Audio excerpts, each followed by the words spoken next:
ਕਣਕ ਸ਼ਣਕ ਵੱਢ ਲਈਏ ਫਿਰ ਵਿਹਲੇ ਹੋ ਗਏ ਹੋ। ਜਾ ਜਨਾਬ ਵੜ ਲਈਏ। ਚਲੋ ਚੰਗੀ ਗੱਲ। ਭਾਈਜਾਨ 3 दिन तू मुसलसल भुखा वां अल्लाह दे नाल को थोड़ी जी मदद ते करो। ਅਸੀਂ ਕੀ ਕਰੀਏ, ਤੂੰ ਭੁੱਖਾਂ ਦੇ ਜਾ, ਕੋਈ ਨਹੀਂ ਪੈਸੇ ਪੂਸੇ ਆਣ ਜਾ।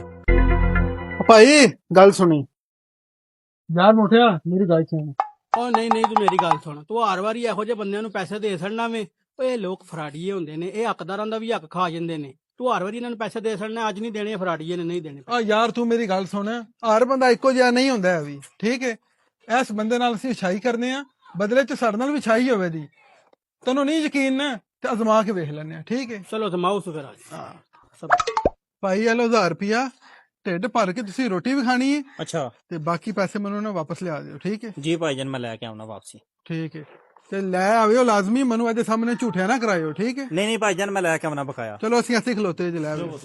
ਮੇਰਾ ਪੁੱਤਰ ਇਹ ਤੇ ਨਹੀਂ ਵਾਪਸ ਆਉਂਦਾ, ਤੇਰਾ 1000 ਵੀ ਗਿਆ, ਭੁੱਲ ਜਾ ਇਹਨੂੰ। ਆ ਮੋਟਿਆ, ਮੇਰਾ ਵੀ ਤਜਰਬਾ ਵੇ, ਇਹ ਬੰਦਾ ਲਾਜ਼ਮੀ ਵਾਪਸ ਆਵੇਗਾ। ਚਲੋ ਵੇਖ ਲੈਂਦੇ ਆ। ਚਲੋ ਤੂੰ ਵੀ ਵੇਖ ਲੈ।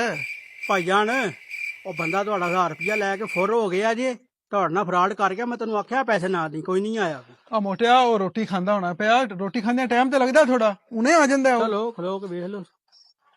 ਇਹ ਆ ਗਈ ਵੇ। भाईजान ए लो 600 रुपया बकाया।